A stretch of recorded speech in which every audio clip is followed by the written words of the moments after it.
Now that the ice and water shield is installed, we're ready to start roofing this section. And as we can see, there's a lot going on. We have a rake, we have a chimney, we have the cricket or saddle at the back of the chimney, we have the eave detail, and we have another rake. The first thing that we're going to do when we roof this section is install an offset cleat along the eave. There are different ways of doing your eave detail. On the other side of the roof, you saw that we used a D-style, and on this side, I want to show you how to use an offset cleat.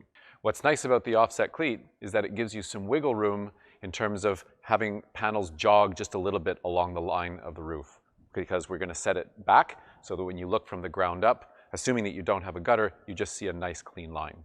So I'm going to go ahead, I'm going to install the offset cleat, and then we can start installing panel.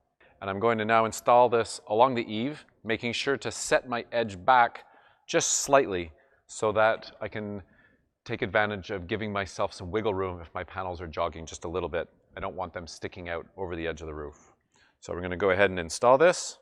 I'm making sure that I have the same amount of reveal here between the edge of the offset cleat and the edge of the gutter. So there I have a cleat. My cleat's been installed. It's back slightly from the edge of the roof. My fasteners are at every 8 inches because here in the north during the winter months and we have a lot of wind. And now I can go ahead and start installing our first panel. Thanks very much for watching, and if you have any questions, please reach out to your All American Steel rep or shoot us a note through social media.